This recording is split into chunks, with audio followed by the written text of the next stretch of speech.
The silence felt weighted, as though the walls were listening rather than simply standing guard. The foyer lamp flickered once, casting a brief shadow that stretched across the hardwood floor and vanished as quickly as it came. Everett paused, sensing a shift in the atmosphere, something he couldn't name but also couldn't ignore. He set his briefcase down more slowly than usual, glancing toward the staircase where the banister curved up into darkness like a path waiting to reveal something he wasn't prepared to understand. He took a measured step forward, the polished floor creaking under his shoe. That small sound, normally insignificant, echoed with an unusual depth, making him feel strangely out of place in his own home. As he scanned the hallway, a faint draft drifted past him, carrying with it a scent that didn't belong, a mild, earthy smell, subtle yet out of character for the meticulously maintained interior. He tried to dismiss it, attributing it to his exhausted senses, but the feeling in his chest tightened, and instinct told him that dismissing anything tonight would be a mistake. Moving toward the base of the staircase, Everett sensed a presence, not threatening but fragile, like something quietly folded into the shadows. It wasn't until he placed his hand on the railing that a thin sound reached him, a whisper, so soft that he almost doubted whether it was real. It was not the kind of whisper that carried secrets or playful mischief, it was the kind that trembled with hidden sorrow, the kind that belonged to someone much smaller, someone trying not to be heard and yet desperately hoping to be found. Everett froze. His mind raced through possibilities, but the whisper came again, faint yet heartbreaking, carrying a plea that shattered the safe predictability of his world. His daughter, Eden, had always been a quiet child, observant and gentle. She spent her days drawing, wandering through the garden, or trailing behind her mother with curious questions. She was sensitive to the tone of the household, sensitive to the slightest shift in mood, but never had she sounded like this, never fragile, never fearful, never hidden within the dark. He ascended the stairs with careful steps, not wanting to startle her. Each footfall felt heavier than the last, pulling him deeper into an atmosphere that had changed without explanation. At the top landing, the corridor stretched long and dim, illuminated only by the faint moonlight slipping through the narrow windows. The whisper had come from the far end, near the soft archway leading to Eden's room. As Everett approached, the house seemed to hold its breath, suspending even the settling of the walls and the ticking of the distant clock. He reached the doorway and gently pushed it open. The room was tidy, as it always was, but its usual warmth felt displaced.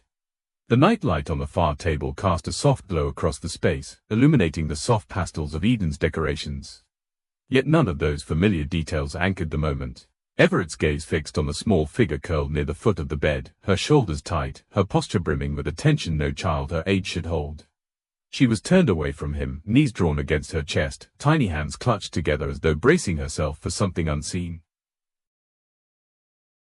Her whisper floated into the room once more, a fragile thread woven with dread. The plea she had spoken, words he had never expected to hear from his daughter, hung in the air like a chilling echo.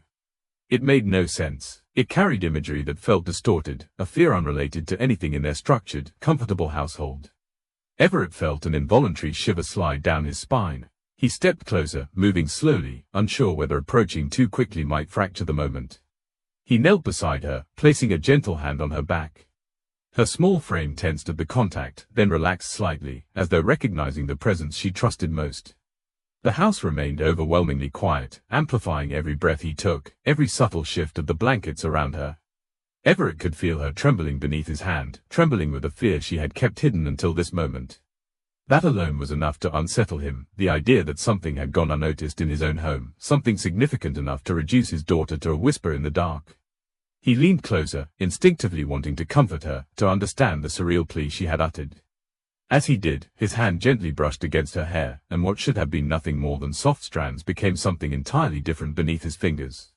A faint texture resisted his touch, delicate but unmistakably foreign. He lifted his hand slightly, and the dim light revealed tiny white feathers tangled within her hair, fragile and out of place, clinging to her like remnants of a world she should never have been near. The sight struck him deeply. The feathers were clean, small, and unsettlingly pristine, too specific, too intentional to be random. His breath caught, the room suddenly feeling tighter, the quiet suddenly darker. Every instinct he had worked so hard to bury beneath schedules and responsibilities surged to the surface, demanding answers he did not yet possess. And as he stared at those feathers, he realized they were only the beginning of something he was not prepared to uncover. Everett notices a faint trail of the same white feathers leading out of Eden's room and disappearing into the hallway shadows. From the moment Everett stepped back into the hallway, the house felt larger than it ever had, as though its familiar architecture had expanded into something more cavernous and unreachable. The trail of delicate feathers that led him out of Eden's room seemed to breathe new life into every shadowed corner, drawing his attention to the unsettling truth lingering beneath the surface of his pristine home. It dawned on him that the space he once believed to be a sanctuary might have been too vast, too structured, too meticulously curated for a child who lived quietly within its walls. The thought tightened in his chest as he moved slowly down the hall, watching the faint white shapes fade into the grain of the hardwood floor. Everett prided himself on providing comfort and security, on building a life where his family never had to question safety. Yet the deeper he walked into the quiet corridors, the more painfully aware he became of the areas he had never noticed: the unused reading nook near the staircase window, the narrow alcove near the guest bedroom, the open archway leading to the den that always felt dim even during daylight. None of these spaces had ever seemed significant to him before, but now they radiated an unsettling stillness, suggesting places where fear might have lingered without ever meeting his eyes. He passed the framed photographs lining the hallway, each one curated to portray the perfection he worked tirelessly to uphold. Eden appeared in many of them, smiling gently, often holding a paintbrush or standing beside her mother's garden. But as he looked more closely, he realized her eyes always held a subtle distance, a softness that now read more like quiet resignation than childlike innocence. The realization weighed heavily, pressing down with a guilt he had never anticipated.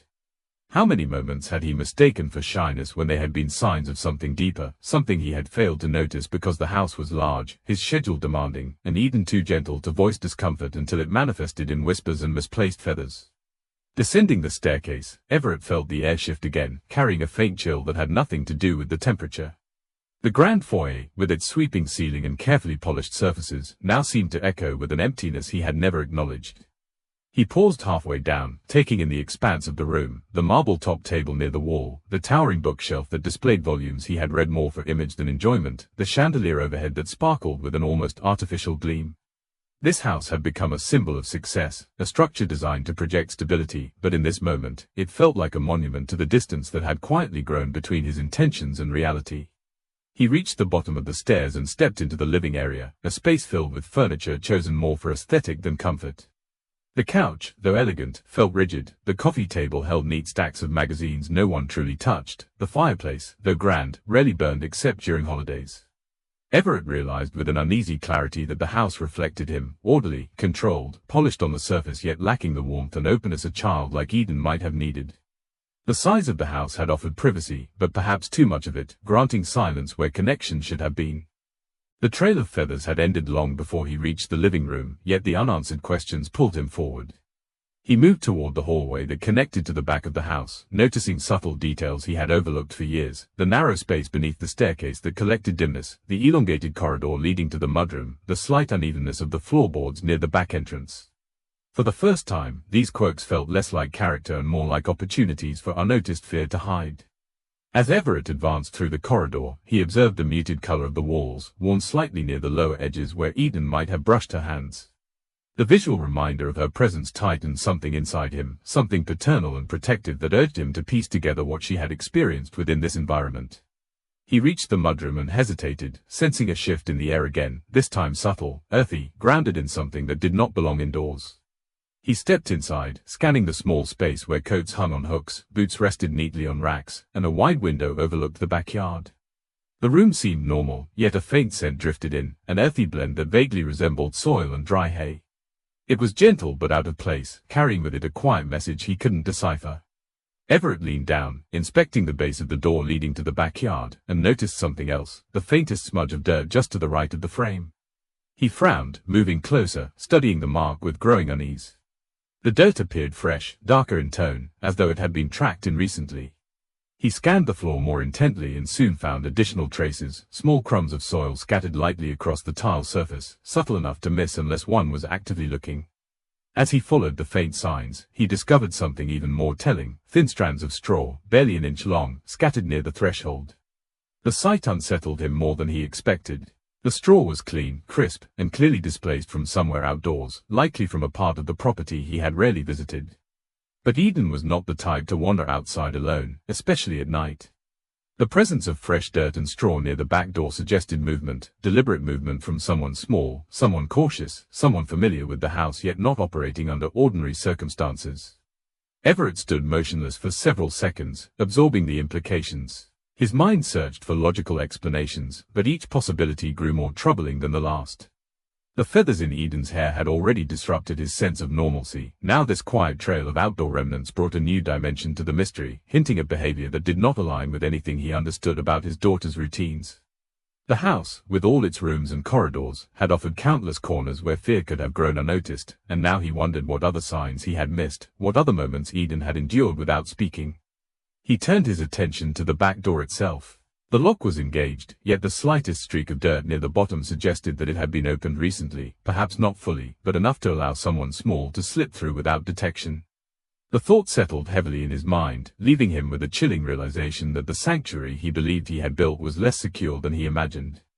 As he stood in the stillness of the mudroom, surrounded by traces of an unknown movement, he felt the weight of the house pressing in on him, urging him to confront the unsettling truth unfolding around him.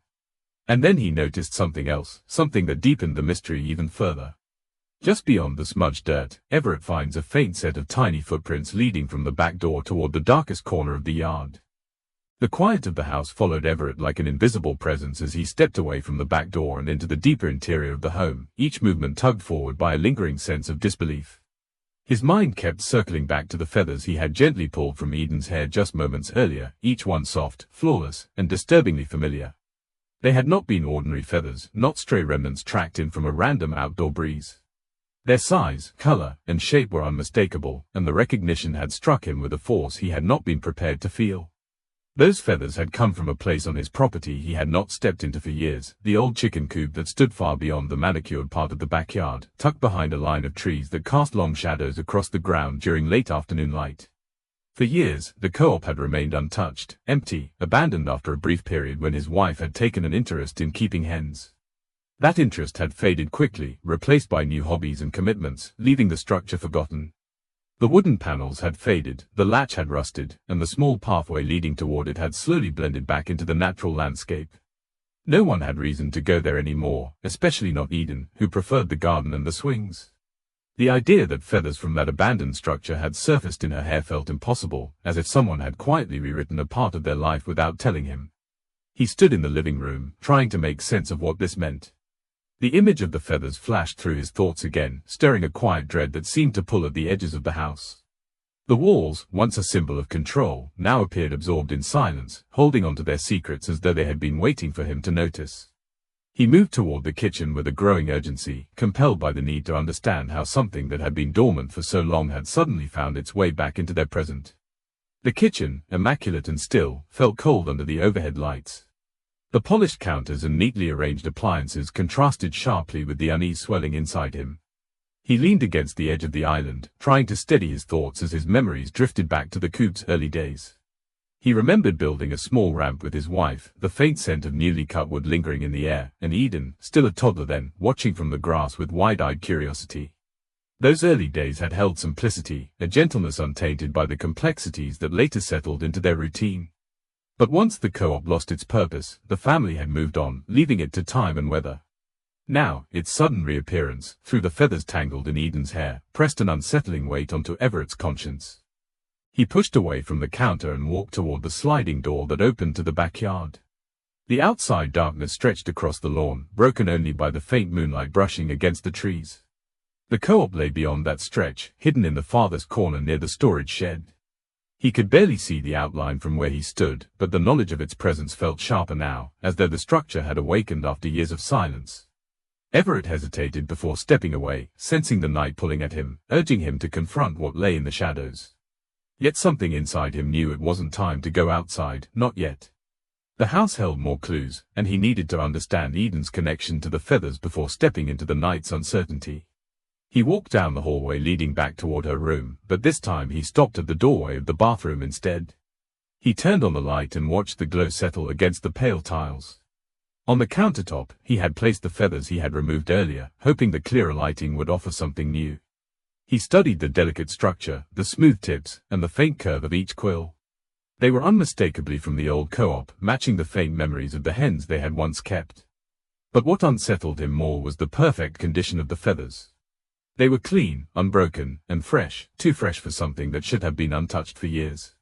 He leaned closer, trying to understand how they could exist in this state if the co-op remained abandoned. His thoughts drifted back to the faint trail of feathers that had led him from Eden's room. The pattern had not been random. It had stretched outward with a subtle intention, almost guiding him toward the deeper parts of the house. Now, with the dirt and straw he had discovered near the back door, the pattern began to take shape. These separate traces, feathers, dirt, straw, formed a path that linked Eden's fear to areas he had overlooked for too long. The realization struck him with a quiet intensity. Someone, or something, had been moving between the coop and the house, unnoticed, unchallenged, leaving behind only small signs for those willing to look. Everett turned off the bathroom light and stepped into the hallway again. He allowed the quiet of the house to settle around him as he walked slowly back toward the family room, feeling each room from a new perspective. The spaces no longer looked like symbols of security but rather hollow frames where unnoticed moments had been allowed to gather. He imagined Eden wandering quietly through the halls, carrying unseen worries, her gentle nature preventing her from seeking help directly. The weight of what he had missed pressed heavily against his thoughts. He crossed the living room once more, moving toward the edge of the house where a small window overlooked the side yard. From this angle, he could see a portion of the path leading toward the forgotten structures. The faint glow of moonlight barely outlined the ground, but something near the path caught his attention, something subtle, yet distinct enough to distinguish from the shadows. At first, he thought it was a trick of the light, but as he looked harder, he recognized the familiar texture scattered unevenly along the ground. Straw, thin, broken pieces stretching faintly from the yard's edge toward the direction of the storage shed. The sight tightened his breath. The shed stood between the coop and the deeper part of the property, a place used only for storing tools and items long forgotten.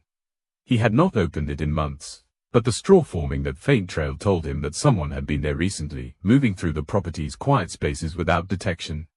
He stepped closer to the window, staring into the dark as the pieces aligned themselves into a truth he had not expected to confront. As Everett watches the faint trail of broken straw, he realizes it leads directly toward the storage shed, and that its door, once always shut, now sits slightly ajar. As Everett stepped away from the window, the faint trail of broken straw still lingering in his mind, a heavier truth settled over him, one that had little to do with the shed or the coop and everything to do with the past he had constructed without realizing what it had cost. The house around him, grand and immaculate, had not always been a symbol of distance. In its earliest years, it had been a dream realized, the culmination of sacrifices and long nights, a place built for a family he hoped to protect from the instability he had grown up with. Yet success had its own shadows, and as his responsibilities increased, so did the invisible gaps between his intentions and his presence. Those gaps had widened quietly, unnoticed until moments like this pressed him to the surface. He walked into the dining room, feeling the familiar ache of memories he had long ignored. The polished table reflected the overhead light with a cold clarity, mirroring his realization. In the early days of his career rise, he had spent countless hours sitting at this very table, poring over contracts, financial reports, and project proposals long after the rest of the house had gone to sleep. His ambition had been fueled by desire for stability, for comfort, for a future in which Eden would never know the uncertainty he had endured as a child. In striving to build that future, he had convinced himself that the long hours, frequent travel, and endless meetings were necessary sacrifices. Yet as he looked around the silent dining room, he recognized that each commitment he had prioritized had taken him further away from the quiet details of his daughter's world. He moved toward the hallway leading into the study, the room where he had spent most of his evenings, believing productivity equaled protection. The air inside felt stale, as though it had collected the remnants of years spent focused on deadlines rather than the subtle signs of change in the people he loved. He scanned the room, remembering how often he had promised himself he would take a break later, how often he had convinced himself he would check on Eden when he finished one more email or completed one more call. Later had turned into tomorrow, tomorrow into weeks, weeks into a pattern he never noticed forming because his calendar had always been full. Even the framed awards and certificates displayed on the wall seemed different now, as though they were no longer symbols of accomplishment but reminders of blind spots he never meant to create. He thought back to the times Eden had quietly appeared at the doorway of the study, standing with a hesitant stillness as if unsure whether she should interrupt. He could picture her small posture against the frame, the soft grip of her hands on the edge of the wall. At the time, he had perceived her quietness as a reflection of her personality, reserved, observant, gentle. But now he wondered whether her silence had been a response to his own absence, a subtle shift in behavior that had grown into fear without him seeing the connection. He stepped out of the study, letting the door close softly behind him. Moving through the hallways, he noticed the subtle corners of the home that he rarely passed with intention: the small shelf where Eden's early drawings used to sit before being moved to storage, the window seat where she had once curled up with picture books, the narrow hallway she used to run through during her playful afternoons. These spaces carried traces of her childhood, traces that had dimmed as his ambition expanded. They now stood as quiet evidence of moments he had missed, moments that might have revealed the subtle shifts in her demeanor if only he had slowed down long enough to see them. The guilt rising within him was not sharp but heavy, a slow realization that his daughter's fear had grown in the spaces where his presence should have anchored her.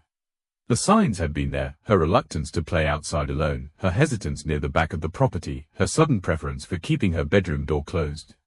He had attributed these changes to normal childhood phases, to shyness, to the natural ebb and flow of growing up. Yet now, with the feathers, the dirt, the straw, and the faint trail leading toward the shed, those changes seemed like quiet warnings he had failed to interpret. Everett moved toward the sliding glass door again, drawn to the darkened yard where the coop and shed stood out of view. The cool night pressed against the window, carrying with it a stillness that felt unnervingly watchful. As he looked outside, memories surfaced of the times he had returned from business trips, suitcase in hand, only to find Eden asleep before he arrived. He had often convinced himself that she understood, that she knew he was working hard for the future of their family. It had never occurred to him that each missed bedtime, each forgotten weekend, each cancelled promise might have chipped away at her sense of security in ways too subtle for words. He stepped away from the glass and walked toward the back hallway, feeling the gravity of the moment with every step. The farther he went, the more the house seemed to change, transforming from a symbol of success into a quiet map of overlooked truths. He passed the mudroom again, glancing at the traces of dirt and straw, and felt the pieces of the puzzle tightening into a larger shape. Whatever had unsettled Eden had not appeared out of nowhere. It had been growing quietly, unnoticed amid the flurry of his ambition. The feathers had not been the first sign, they had simply been the one he could no longer ignore. He reached the back door and placed his hand on the knob, feeling the subtle chill from the outside air. Beyond this threshold lay the hidden corners of the property, places he had rarely visited because his time had always been consumed by work, travel, and ambition. With every passing year, the coop and shed had faded further from his awareness, becoming forgotten structures he assumed held no relevance to his family's life. Yet now, as he prepared to step outside, he realized those same structures might hold answers to fears his daughter had carried alone. Everett opened the door slowly, allowing the cool night to settle over him. The yard stretched before him in a muted stillness, the faint moonlight casting pale shapes across the ground. He walked forward with deliberate steps, guided by the quiet memory of the straw he had seen scattered near the window. The path beneath his feet felt uneven, softened by years of neglect. The deeper he moved into the yard, the more isolated the old structures appeared, as though they existed outside the reach of the home's protective walls. He approached the outline of the chicken coop, partially obscured by shadows and overgrown brush. The wood was worn, the small ramp still angled toward the entrance, the once bright paint dulled by time. As he neared, something near the door caught his attention, something small, subtle, and entirely out of place. There were thin scratches etched into the wood. They sat low, at a height where only a child's hand might reach. The sight of the small scratches sends a cold realization through Everett as he steps closer and notices that the co-op door is not fully latched, despite years of remaining firmly shut. The air around the abandoned co-op carried a stillness that pressed against Everett as he stood before the weathered structure, its faded wood and sagging edges hinting at stories forgotten long before tonight. He felt the quiet weight of the property around him, the kind of silence that suggested secrets had been gathering for far longer than he realized. The faint scratches on the co-op door still echoed in his mind, each one a quiet reminder of Eden's hidden fears, a message he had never known to receive. As he placed his hand against the cold wood, he wondered how many moments she had spent wandering these neglected corners while he had been too consumed with his responsibilities to notice. The co-op had once been a symbol of hopeful beginnings, filled with the soft rustle of feathers and the gentle pecking of hens during the brief period his wife had taken to raising them. Its scent had been warm and earthy then, a blend of hay and grain that lingered pleasantly during morning visits. But with time, as the chickens disappeared and the structure fell into disuse, it became an overlooked fixture on the property, offering nothing more than a faded reminder of an abandoned hobby. Everett had not approached it in years, yet now its presence felt strangely charged, as if it had been quietly watching the family's life unfold from a distance. As he stepped back from the door, he looked toward the darker edge of the yard where the trees pressed together, forming a natural boundary that shielded the farthest corners from view. It occurred to him that Eden had always gravitated toward smaller spaces, places where she could tuck herself away from the noise and activity around her. He had assumed she sought solitude for creativity, perhaps to draw or imagine her way through the world. But the more he pieced together tonight's revelations, the more he recognized that her retreats had been shaped not by imagination but by fear quietly taking root. He walked slowly along the compacted soil near the coop, letting the ground tell its own quiet story. The earth here had a different feel, cooler, less disturbed, the kind that held impressions longer than the open lawn. He noticed faint shifts in the dirt, slight indentations that could have easily gone unnoticed in daylight. They suggested patterns of movement, gentle and cautious, the kind that matched the steps of a child trying to remain unseen. Each subtle imprint deepened his understanding of how long Eden had been navigating these forgotten areas without guidance, alone in her quiet anxieties. Everett turned slightly, looking toward the narrow gap between the coop and the storage shed. The space was shadowed and uninviting, a tight corridor that seemed to collect the night air in still pockets. He imagined Eden slipping through that narrow path, pressing herself against the rough wood, trying to stay hidden from something she had never found the words to explain. The thought unsettled him, not because it suggested physical danger, but because it revealed just how deeply she must have retreated into herself without him noticing the gradual shift. He recalled moments when she had returned to the house looking unusually pale, her clothes chilled from the outside air, her posture slightly tense as though she had been holding herself together for longer than any child should. He had brushed those moments aside, thinking she had simply been playing in the yard. Now, as he stood in the darkness surrounding the coop, he recognized that her play had never been filled with joy. It had been a quiet navigation of fear he had mistaken for whimsy. Each memory settled into place with a clarity he wished he did not have to face. He moved closer to the coop door, noticing the worn edge of the frame and the soft shift of the wood under his touch. The latch, once stubborn and resistant, now hung loosely, barely holding the door closed. It seemed clear that the structure had been opened recently, not by accident but by intention. Whether that intention belonged to Eden or something else was a question that lingered in the cold night air. Everett took a slow breath, steadying himself before pushing the door open, allowing the muted scent of hay and old wood to drift out in a thin, lingering wave. Inside, the air felt colder than the outside night, carrying the remnants of time long past. He let his eyes adjust, taking in the dim shapes within the co-op. The wooden boards lining the interior were worn and splintered, their once bright edges softened by years of neglect. The small nesting boxes along the far wall sat empty, their straw long scattered or hardened with age. Yet the deeper he looked, the more he noticed signs that contradicted the notion of abandonment. Some areas seemed recently disturbed, the dust unsettled, the leftover hay shifted as if someone had moved through with careful, hesitant steps. Everett moved further inside, scanning the floor for any indication of what had drawn Eden here. The silence felt thick, almost expectant, as though the co-op held its breath in anticipation of his discovery. He stepped lightly, mindful of the fragile atmosphere surrounding him. The faint moonlight filtering through a small crack in the roof illuminated patches of the ground, creating gentle contrasts of light and shadow. It was in one of these illuminated patches that he saw something that made him stop mid-step, his breath catching softly in his chest. Against the flattened hay near the back corner of the coop, a distinct shape emerged, subtle yet unmistakable. The hay had been pressed down in a specific outline, forming a small, body-shaped impression as though someone had lain there recently, curled into the straw for warmth or concealment. The sight struck him with a quiet intensity, revealing more about Eden's hidden fears than any words ever could. The shape was too small to belong to anyone but a child, its form too delicate to be mistaken for anything else. Overwhelmed by the reality of what he was witnessing, Everett felt the weight of every missed moment settle onto his shoulders. The co-op, once a neglected structure on the edge of the property, had become a silent refuge for a fear he had never known existed. The flattened hay spoke of nights or moments when Eden had felt the need to hide, choosing the cold, forgotten corners of the property over the comfort of the home he believed he had built for her safety.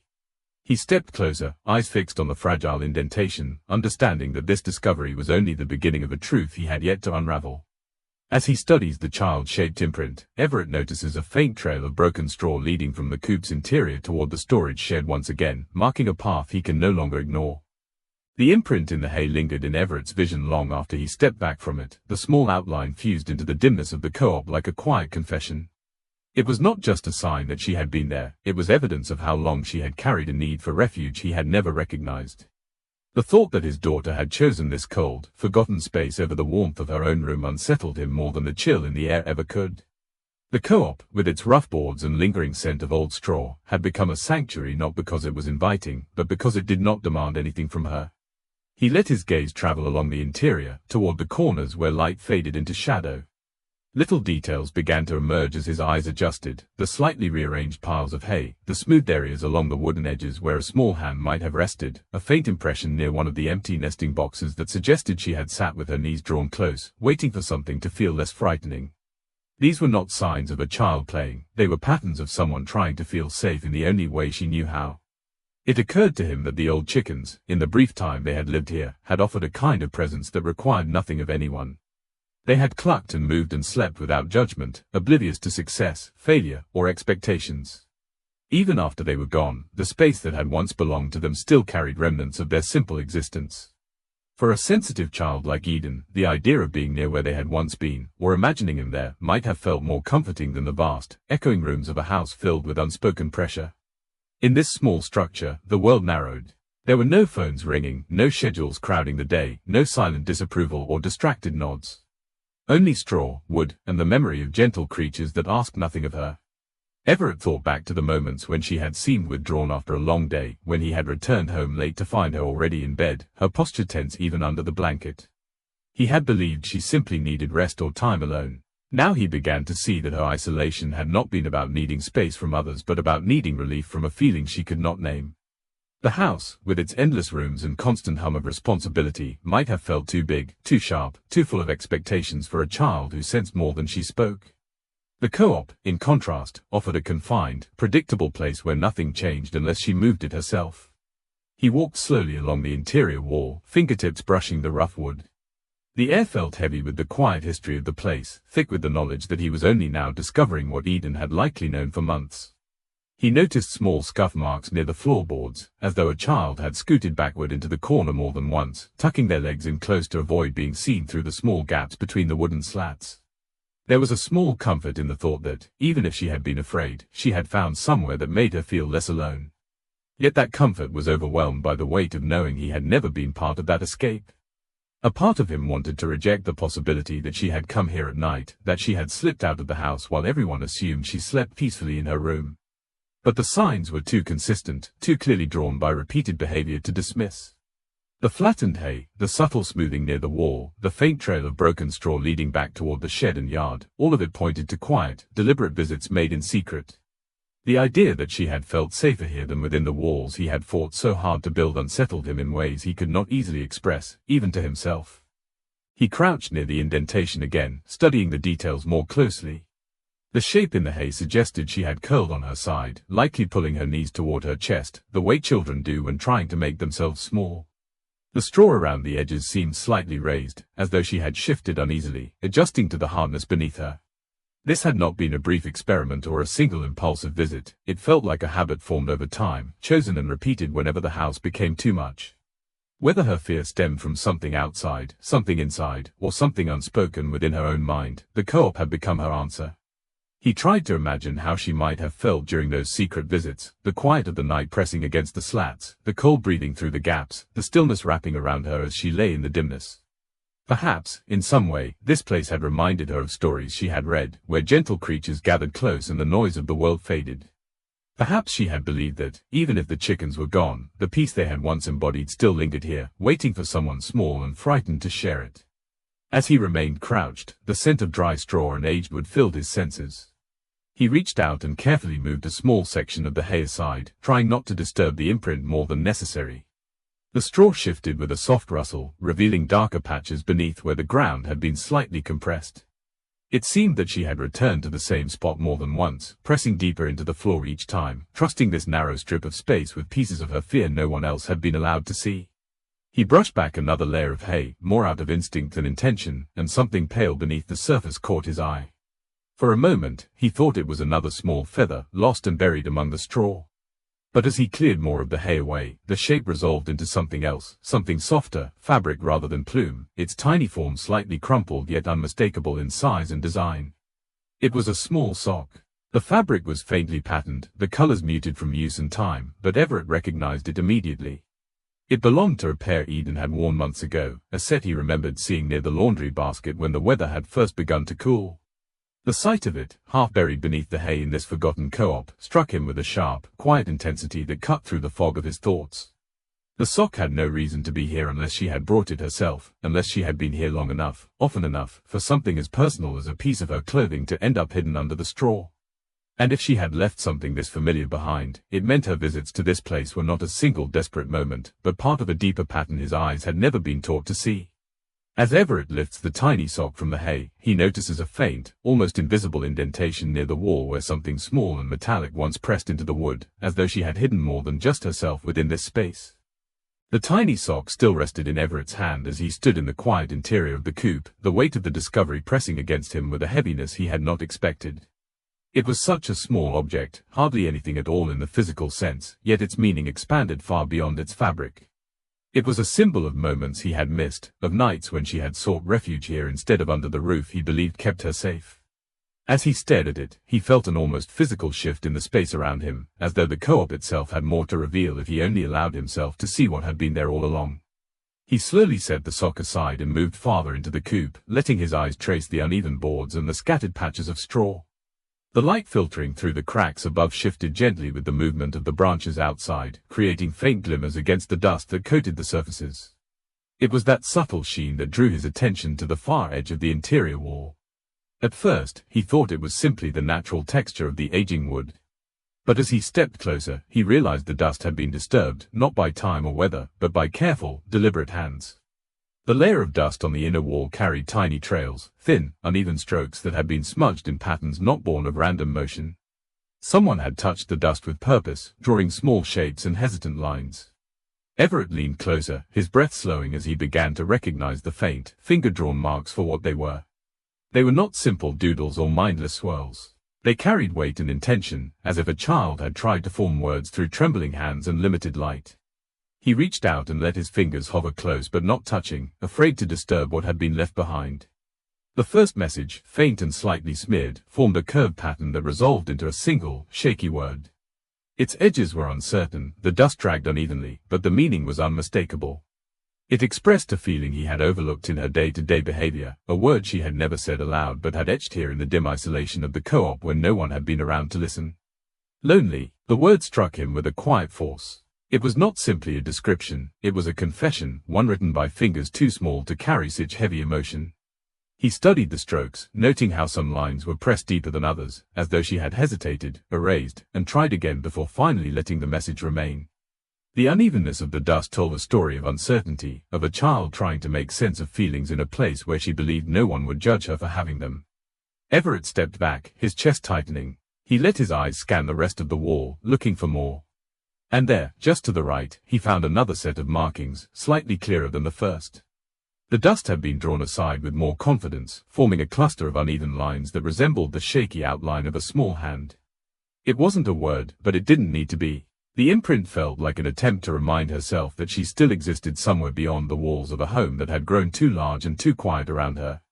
He imagined her pressing her palm to the dusty surface, seeking connection not with another person, but with the reassurance of feeling something beneath her fingertips when emotions felt too heavy to hold alone. He moved toward the next patch of disturbed dust, where the light caught the strokes in a way that emphasized their closeness. This one was different, shorter, more urgent, the lines overlapping with a rushed determination. He squinted, deciphering the smudged shapes until they formed two hesitant but haunting words. The message held a kind of tremor, as though she had written it quickly and retreated from it, afraid of what it meant to admit even in this hidden place. Too loud. The words echoed in his mind, not in reference to the house's physical noise, but to the emotional pressure within it. The expectation, the tension, the absence, the unspoken weight of adult concerns, all of it could feel overwhelming to someone who absorbed the world quietly and deeply. He realized then that Eden had been navigating the currents of the household in ways he had never recognized, seeking escape in places where silence was unbroken and the air demanded nothing of her. He knelt to gain a closer angle on the lower part of the wall, noticing yet another message etched with even more hesitation than the others.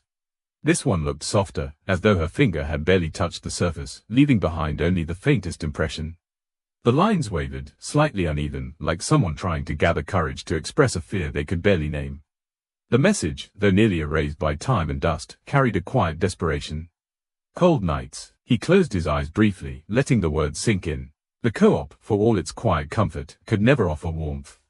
If she had been here on cold nights, she had endured the chill alone. He thought of the nights when he had been away on business trips, the nights when he had returned late to a dark house, never imagining she might have been slipping outside into a forgotten part of the property. Each memory resurfaced with a new, painful clarity, exposing the gap between what he believed he had provided and what she had actually experienced. As he stood again, his gaze drifted to another cluster of smudges near the corner. These markings were not confined to the wall but spilled onto the floor, suggesting that she might have crouched there, drawing quietly in the dust while sitting against the coop's wooden boards. Everett crouched down to follow the shapes with his eyes. The smudges formed a rough oval, as though she had traced circles repeatedly, pressing her fingertip into the dust in rhythmic motions. Within the oval, faint letters appeared, shaky, incomplete, but still readable. Scared sometimes. The simplicity of the phrase deepened the ache in his chest. It lacked punctuation, lacked clarity, but its meaning was painfully direct. A child trying to articulate her emotions the only way she felt she could. A child who had found comfort in the company of creatures that never asked questions, who had sought solace in a place that would never ask her to explain why she felt afraid. He exhaled slowly, allowing the weight of her unspoken feelings to settle over him. Each message pieced together a story of months, perhaps longer, of fear carried in silence. The co-op had become the one place where she could express what she could not say out loud, a place that did not overwhelm her, did not judge her, did not press expectations upon her. He stood still for a moment, letting the gravity of the discoveries settle around him. The dust messages, the flattened hay, the tiny sock, all of it pointed toward a need for safety that had driven her to create her own hidden refuge when the home he built never offered the security he had imagined. The co-op had become a canvas for her emotions, its dust-carrying words no one else had looked close enough to see. His attention shifted to the farthest corner of the coop, where the dust appeared to have gathered more thickly. As he stepped toward it, he saw the largest message yet, drawn with careful, deliberate strokes that suggested she had taken her time with this one. The letters were more defined, pressed deeper into the dust, as though she had needed to ensure the words would remain even if the wind slipped through the cracks.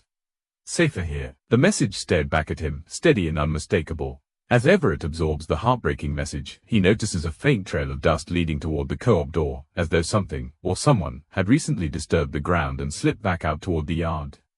The weight of the messages etched into the co-op walls followed Everett as he stepped outside, carrying the quiet burden of truths he had never tried to see. The night pressed cold against him, but the chill felt insignificant compared to the realization settling in his chest. Eden had chosen this forgotten structure not out of curiosity, but out of a need he had overlooked for far too long. He had believed the mansion represented protection, yet it had become a cavern of silence that pushed her toward the only place where she felt understood.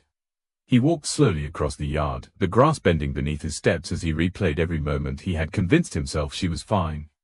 Each memory carried a hollow echo he could no longer ignore. He had mistaken her quiet nature for self-sufficiency, never realizing silence could feel heavier to a child than any crowded room.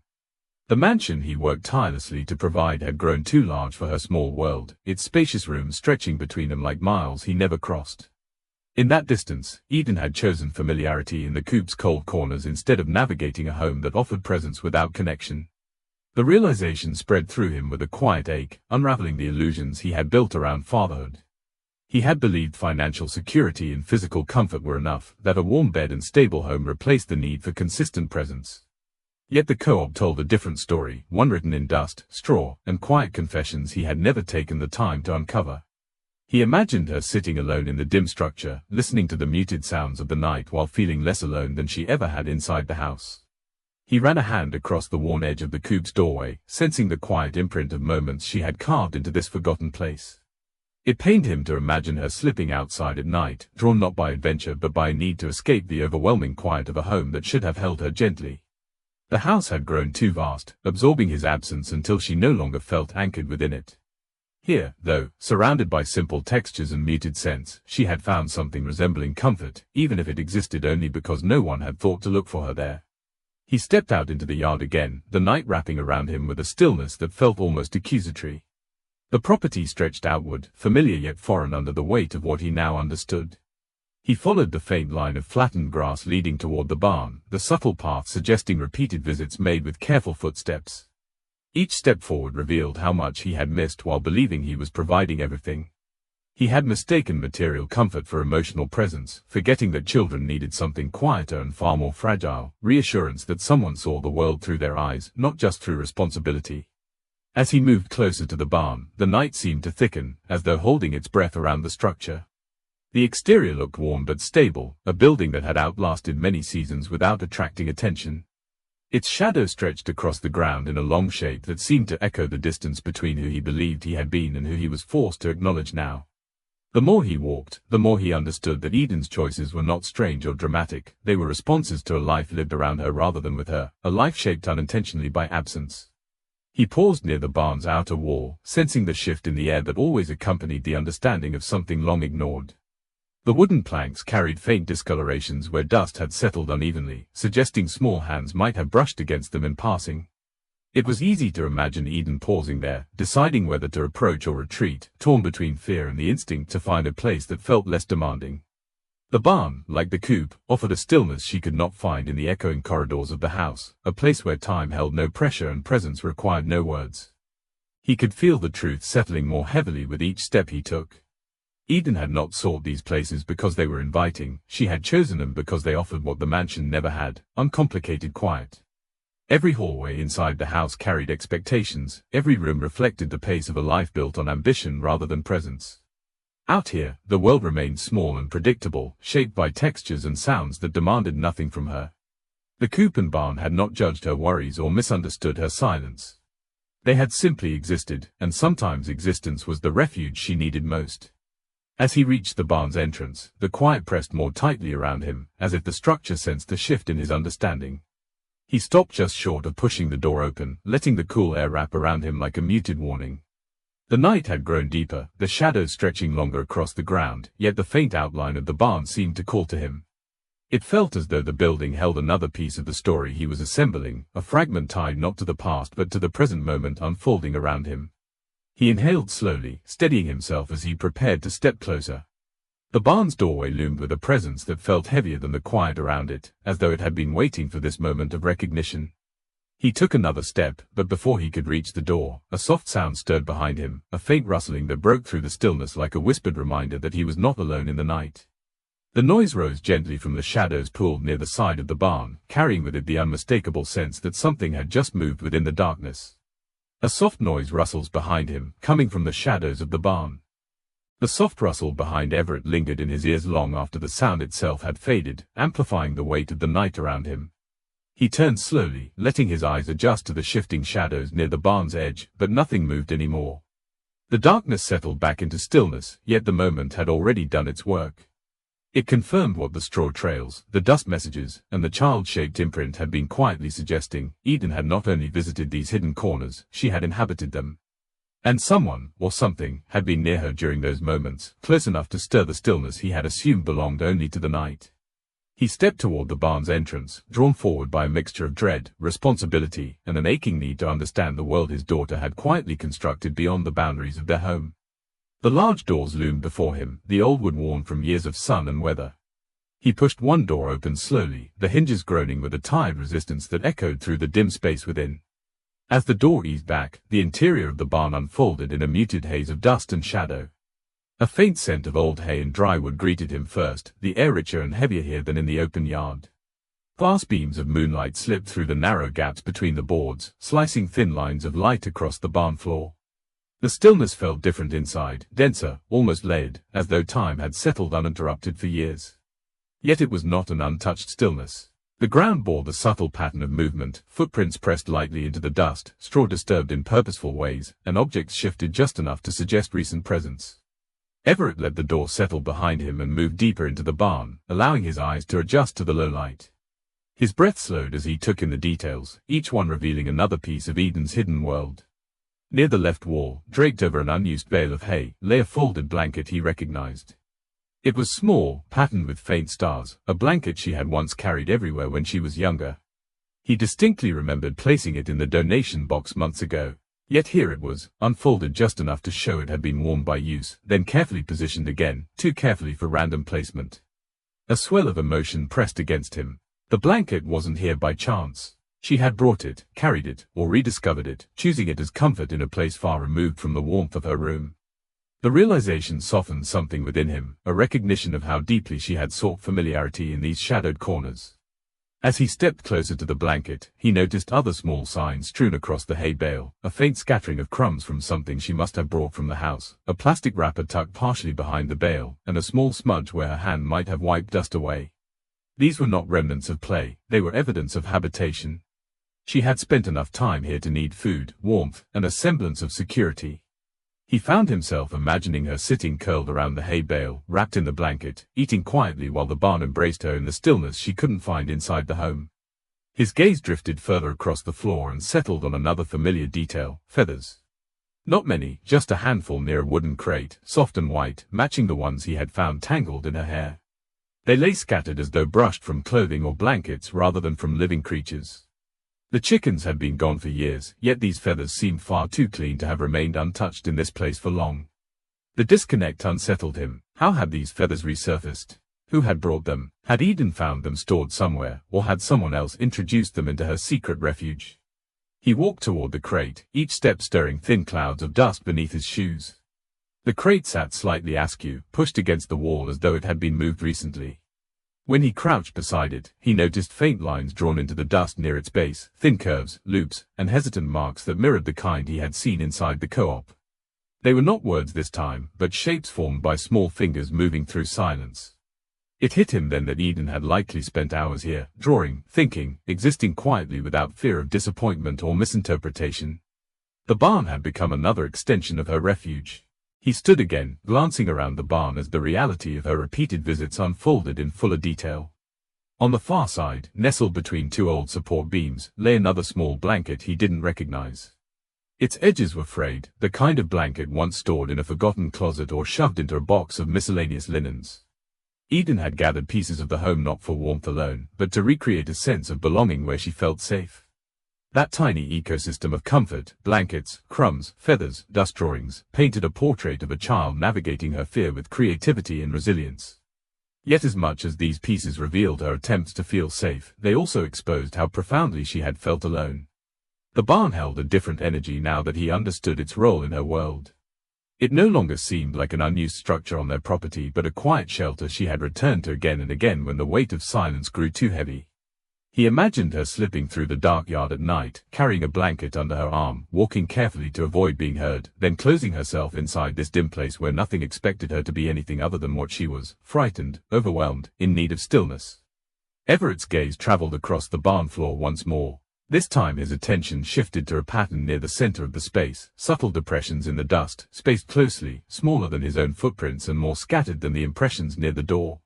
He crouched, studying them more carefully. The shape, the size, the depth, it all pointed to the same truth. These were footprints, tiny and uneven, the kind made by a child wandering barefoot or in soft shoes across the barn.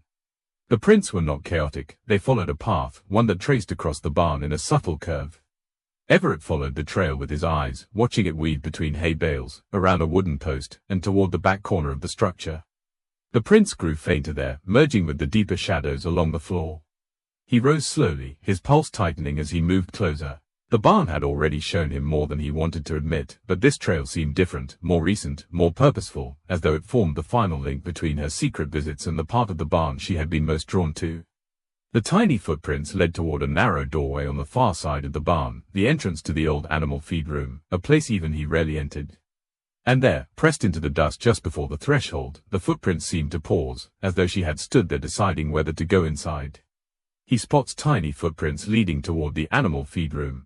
The small footprints paused at the threshold of the feed room, their uneven edges blurring into the deeper shadows inside, and Everett felt something tighten inside him, a quiet pull toward understanding that had been building since the moment he heard Eden's trembling whisper. "Don't make me sleep with the chickens." The words had echoed through his mind for hours now, haunting him with a meaning that felt more complex than fear of a dark coop or lonely barn. As he stood before the feed room, surrounded by evidence of where she had hidden, the whisper finally began revealing itself not as a literal fear, but as a desperate metaphor shaped by a child's unspoken emotions. He stepped inside the small room, careful not to disturb the dust that still held faint impressions of her movements. The space was cramped, lined with old shelves and wooden bins once filled with grain. The air smelled faintly stale, touched by the remnants of feed long since removed. Yet the room was not untouched. The dust bore new patterns, subtle, uneven smudges where small fingers had brushed against surfaces, and faint streaks that suggested she had stood here more than once, searching for a place that felt familiar enough to make her loneliness bearable. As he traced the smudged lines along the wall, each mark carried its own quiet echo. Her fear had never been rooted in the coop itself, nor in the chickens that no longer lived there. It had been rooted in the feeling of being sent away, of being displaced into cold, silent corners because those spaces felt less overwhelming than the expectations and absences inside the house. The coop and barn had not been chosen for their comfort, they were chosen because they offered something the mansion never had, a place where she felt she belonged without needing to explain herself. Everett stepped further into the feed room, absorbing the details with a heaviness that settled deep within him. He could imagine her standing here, small and uncertain, trying to decide whether to hide or wait, navigating her fear the only way she knew. He thought about the times he had come home late, traveling from city to city in pursuit of opportunities, rarely considering what his absence laid onto the walls of each room in their home. Eden had always been perceptive, sensitive to change, attuned to the emotions around her even when she couldn't articulate them. The house had grown colder during those stretches of absence, even if he had never felt it himself. The whispers she had spoken were not born of a child scared of animals. They were born of a child who feared being unseen, who feared being pushed aside again into corners where she felt less alone because no one expected anything from her there. The co-op had been the physical manifestation of that fear, a place where she could exist without pressure, without silence that felt heavy, without the dread of disappointing anyone. The realization struck him with a piercing clarity that unraveled every assumption he had carried. He leaned against one of the wooden bins, taking in the narrowness of the room. It offered no warmth, no comfort, yet she had come here repeatedly, drawn by a need for quiet that didn't judge her. He thought about the blanket she carried, the dust messages she wrote, the crumbs she left behind, the small shapes she pressed into hay. None of it had been random. It was a quiet routine formed in the absence of connection, a pattern built out of emotional necessity rather than childish mischief. Her plea had been laid with the weight of those nights, nights when she feared being forgotten or misunderstood, nights when the coop felt like the only place she could be herself without feeling lost inside the mansion. He ran his fingers lightly along the wall, feeling the dust shift beneath his touch. The smudged patterns left behind were faint, almost erased by time, but they still carried the shape of her efforts to communicate in the only space she believed was listening. It pained him to think he had misread her so profoundly. Her plea to avoid the coop had never been a plea about chickens, it had been a plea not to be pushed away again. She had whispered out of fear of returning to loneliness, not fear of animals or darkness. As the truth solidified, a sudden chill spread through him, slow and heavy. He looked down at the floor again, tracing the path of the tiny footprints. They moved around the edges of the feed room, weaving between dust patches, looping around the bins, marking a pattern of hesitation. But as he followed the prints closer to the doorway, something shifted in his chest. The footprints, so steady and distinct inside the barn, grew lighter near the threshold. And then, just a few feet beyond the entrance, they blurred into the shadows entirely. He stepped outside the feed room and scanned the barn floor again. The straw near the doorway was lightly disturbed, suggesting she had moved this way recently. But the dust beyond the footprints was smooth, undisturbed, unmarked.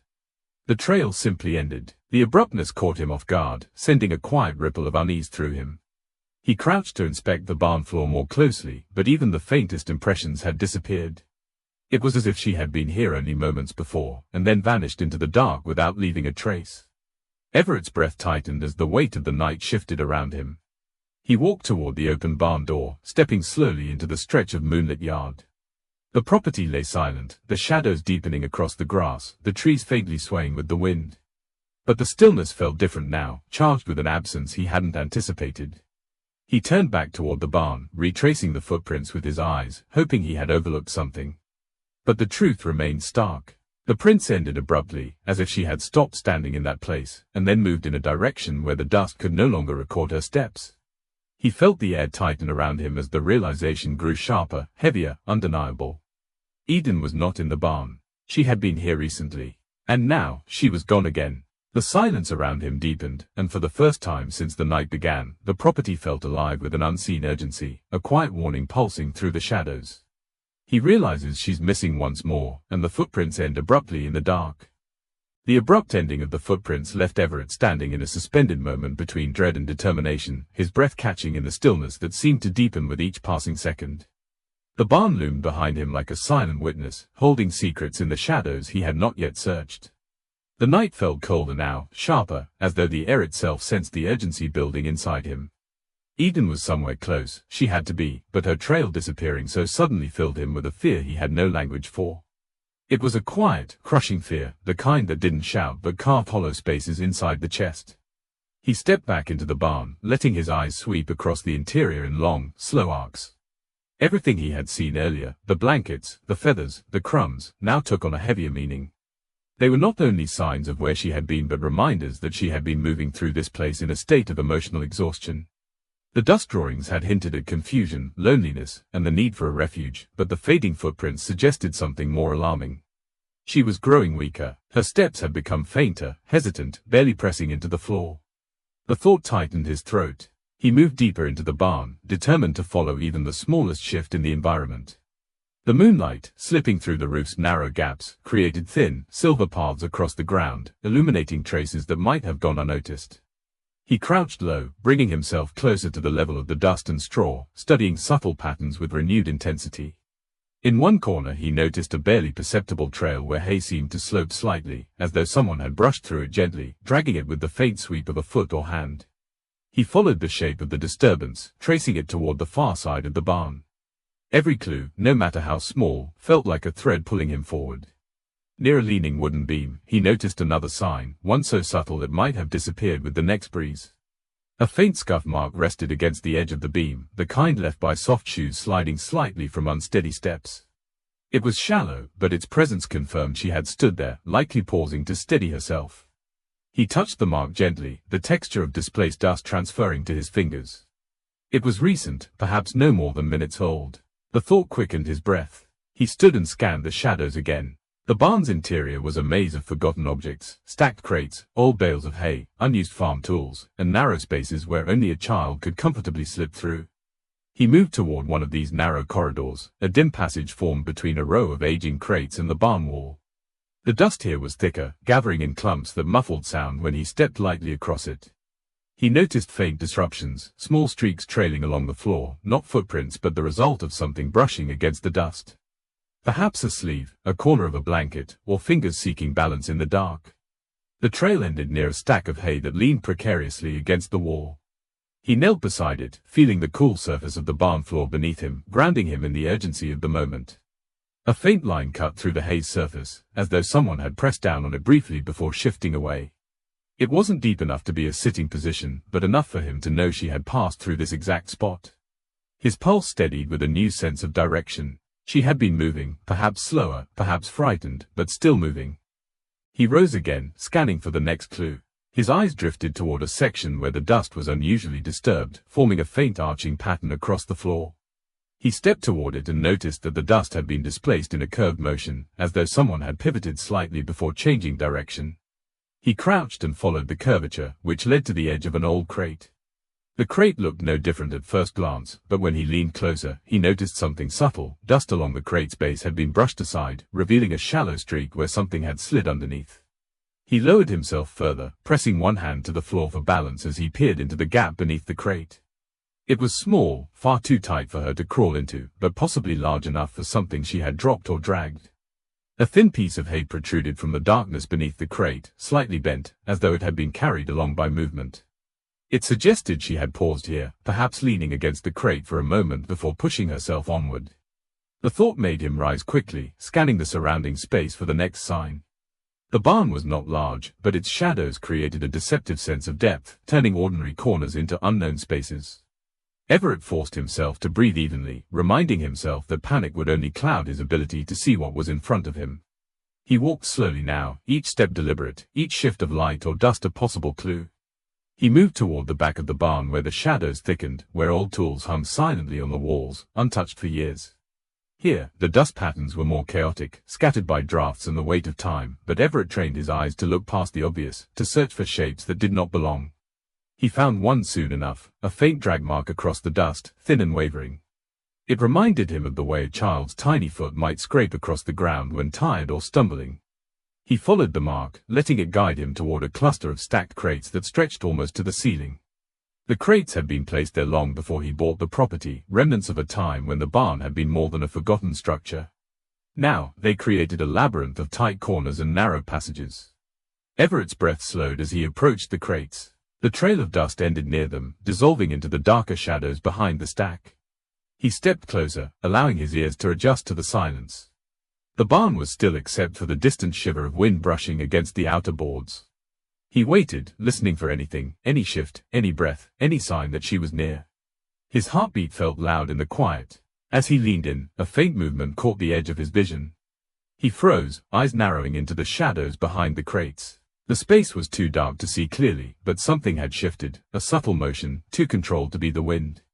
He held his breath, listening. And then, breaking through the stillness, came a small sound. Soft, fragile, a cough, barely more than a whisper, but unmistakably human, and unmistakably Eden. A soft cough echoes from behind a stack of crates. The soft cough echoed through the barn like a fragile thread pulling Everett toward the darkest corner behind the crates. For an instant, he stood frozen, letting the sound settle into the heavy stillness around him. The cough was faint, almost hesitant, but it carried a weight that pierced deeper than anything he had uncovered that night. It was the sound of a child trying to stay quiet, trying to stay small, trying to exist without drawing attention, and it told him she was close. More than that, it told him she was exhausted. The realization pressed against him, urging him forward with a mixture of fear, guilt, and a determination that felt new, raw, and absolute. He moved slowly, carefully sliding one crate aside just enough to widen the narrow space. The old wood groaned under his touch, the sound loud in the quiet barn, but he forced himself to continue. As the gap widened, a sliver of dim light slipped between the crates and the wall, illuminating the space where dust and shadows blended together. The cough came again, softer this time, wrapped in the kind of stillness that spoke of someone trying not to be noticed. It guided him like a signal, fragile yet unmistakable. Everett crouched low, lowering his body to match the tiny world hidden behind the crates. His eyes adjusted to the darkness, and slowly, shapes began to emerge. The first thing he saw was the faint outline of a small blanket, a familiar one, faded at the edges, pulled tightly around a curled form. His breath trembled as the blanket's pattern came into focus. It was another one she had used as a toddler, long ago misplaced among storage boxes and forgotten belongings. Somehow, she had found it, reclaimed it, and brought it into this secret refuge. As he leaned closer, he noticed the subtle rise and fall of her shoulders beneath the blanket, each breath shallow and uneven. She was facing the corner, tucked tightly into the intersection where the wall met the floor, as though making herself smaller offered some sense of safety. Her hair lay scattered across the blanket in loose strands, catching the faint glimmer of moonlight filtering through the barn's gaps. But what gripped him most were her hands, small, pale, and trembling slightly as they clutched something to her chest. When she shifted, the object caught the light. Feathers, soft white feathers, gathered like fragile treasures, held gently against her as though they were the only things keeping her tethered to something familiar. In that moment, Everett understood with a clarity that cut through every assumption he had carried until now. These feathers were not symbols of fear or punishment. They were symbols of memory, of warmth she once found in the presence of simple creatures who required nothing from her. They were her last remnants of a comfort she hadn't been able to access anywhere else. He had thought she feared him. He had thought her whispered plea, her trembling words, and her withdrawal were signs of being frightened of some imagined consequence. But the truth unfolded before him with quiet, devastating precision. She hadn't feared him. She had feared being forgotten by him. She had feared the moments when he wasn't home, when his attention was elsewhere, when silence filled the house so fully that she slipped into corners without anyone noticing. The coop and barn hadn't been places she feared being sent to, they had been places she retreated to because she believed they were the only spaces where she could still feel seen by something. The realization hollowed him in a way nothing else had. He had built a life anchored in responsibility, believing security was enough to create safety. But security had not replaced presence. Comfort had not replaced connection. He had provided everything except the one thing she needed most, awareness. As he knelt there, he allowed himself a moment to absorb the full weight of the scene. The dust messages etched in trembling lines, the abandoned blankets, the crumbs, the trails in the hay, the tiny sock hidden beneath the straw, all of it formed a story she had been telling for months in the only language she believed would not burden anyone. A story he had never stopped to read. A story written not in words but in hiding places, quiet movements, and the patterns of a child learning to navigate loneliness. Everett exhaled slowly, careful not to startle her. His breath stirred the dust near the floor, sending soft particles drifting through the light. He watched the faint shimmer fall like a quiet reminder of how fragile this moment was. He did not want to speak too soon, move too quickly, or break the sense of safety she had found behind these crates. He needed, to approach this moment differently from everyone before it. This time, he needed to listen without assumptions, without rushing, without letting his own fear speak louder than her quiet truth. He shifted slightly, letting his knees settle into the dusty ground, allowing himself to be fully present. The barn felt still around him, as though the entire space recognized the significance of what was unfolding. For the first time all night, he felt not just the urgency of finding her, but the responsibility of understanding her. The quiet corners she had inhabited were no longer mysteries to decode but invitations to see the world through her eyes, small, sensitive, overwhelmed, and searching for connection. Her breathing hitched lightly at the soft sound of his movement. She did not turn, but her shoulders tensed beneath the blanket, signaling the fragile uncertainty of a child unsure of what comes next. Everett felt the moment tighten like a thread stretched between them. He knew the barn had shown him everything she couldn't put into words, and now the next step belonged entirely to him. He leaned forward just enough for his presence to be unmistakable but not imposing. His hand hovered inches above the dusty floor, not touching her yet, but close enough that she could sense him if she shifted. The weight of the night, the journey through the coop, the search through shadows, all of it converged now, here, in a small pocket of space where his daughter had hidden her fear, her loneliness, and her hope that someone might find her someday. He realized, with a clarity that left him breathless, that the next words he spoke, not the ones he had spoken months ago, not the ones he wished he had said, but the ones he chose now, would shape her future in ways he could not afford to misstep. This moment was not simply about finding her. It was about rebuilding the fragile trust she had wrapped tightly in feathers and dust.